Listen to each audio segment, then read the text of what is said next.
Doctor A.K.B. Sinha ने एक बार बक्सर से आरा आने के दौरान प्रेतों से साक्षात्कार से संबंधित एक आपबीती कहानी सुनाई थी। उन दिनों वे छपरा सदर अस्पताल में पदस्थापित थे।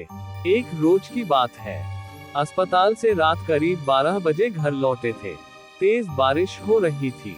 उन्होंने अभी अपने कपड़े भी नहीं बदले थे कि दरवाजे पर जोरों की दस्तक होने लगी। मैंने दरवाजा खोला तो देखा एक 20 या 22 साल की लड़की खड़ी है। उसने बताया कि उसके पिताजी की तबीयत बहुत खराब है, मैं चलकर देख लूं। मैंने उससे बताया कि मैं रात में मरीज नहीं देखता। इस पर वह बहुत गिड़गिड़ाने लगी। मेरी पत्नी को दया आ गई। उसने कहा कि इतना कह रही है तो जाकर देख लीजिए।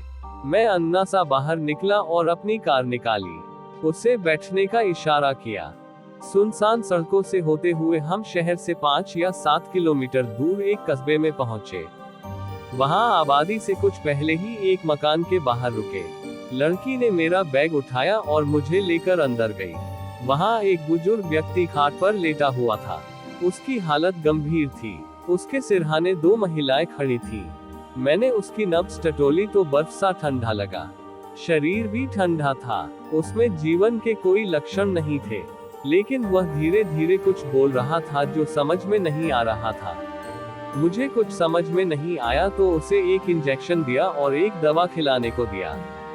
सिरहाने खड़ी एक औरत ने उसे खिला दिया। एक टैबलेट सुबह में खिला देने के लिए भी दिया। इसके बाद चलने के लिए उठा तो लड़की ने मेरा बैग उठा लिया और कार तक छोड़ आई। अगली सुबह अस्पताल जाने के लिए घर से निकला तो सोचा रात वाले मरीज को देखता चलूं। मैं बस्ती में पहुंचा लेकिन वह मकान कहीं नहीं दिखा। मैं बस्ती में लोगों से पूछने चला गया। घटना की जानकारी देने पर लोग मुझे हैरानी से देखने लगे। एक बुजुर्ग ने बताया कि ऐसा कोई परिवार इस बस्ती में नहीं रहता। ये प्रेत लीला है जो हर एकाध साल पर घटित होती है।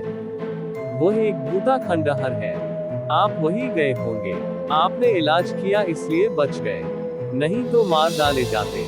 मैं भूत प्रेत पर विश्वास नहीं करता था। इस पर बस्ती के कुछ नौजवानों ने कहा कि उस जगह पर चलिए जहां वह मकान था। मैं 2-3 लोगों को लेकर वहां पहुंचा तो वहां पूरी तरह खंडहर था। उसमें मकड़े का जाल भरा हुआ था। काफी गंध भी थी। वहां मेरी कार के पहिए का स्पष्ट निशान दिखा और खंडहर में मारा इंजेक्शन और दवा पड़ी थी। मैं चुपचाप वापस लौट आया। घर पर पत्नी और बच्चों को ये बात नहीं बताई। कुछ महीने बाद मेरा तबादला हो गया।